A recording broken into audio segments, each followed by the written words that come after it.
Tatry ko po sa inyo yung Doble Vista, sir. Nakaduling sa nakakahilo. Meron pong dalawang solusyon po doon. Essilor brand Progressive. Ano po mas gusto niyo po? Ilang taon po kayo, sir? 52. Hawakan niyo po, sir. Hanggang saan po kaya niyo basahin dyan? Ito po.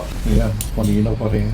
Lahat. Yan po yung grado nyo sa pangmalapitan. Try nyo po sa malayo. Nababasa nyo po ba? Hindi. Ang reason po kung bakit hindi nyo po nababasa, yung grado po na yan, pangmalapitan lang po yan. Ibig sabihin, kapag ginamit nyo po yung tingin sa malayo, malabo po. Para po luminaw, kailangan nyo po siyang tanggalin. So yung merong mga tao na ayaw ng ganon. Meron pong dalawang solusyon po doon. Doble Vista or Progressive. Tatry ko po sa inyo yung Doble Vista, sir. Nag-blurred na siya. Napapansin nyo po, may linya po siya. Oo, meron. Sa may pinakaibaba. Nakaduling sa nakakahilo. Yung upgrade po dyan is yung Progressive. Essilor brand po to. Essilor brand Progressive. Napansin nyo po, wala pong linya. Oo, walang linya. Yung pinagkaiba lang po ng Doble Vista sa Progressive. Yung Progressive po, wala pong linya. Ano po mas gusto nyo po? Yung walang linya.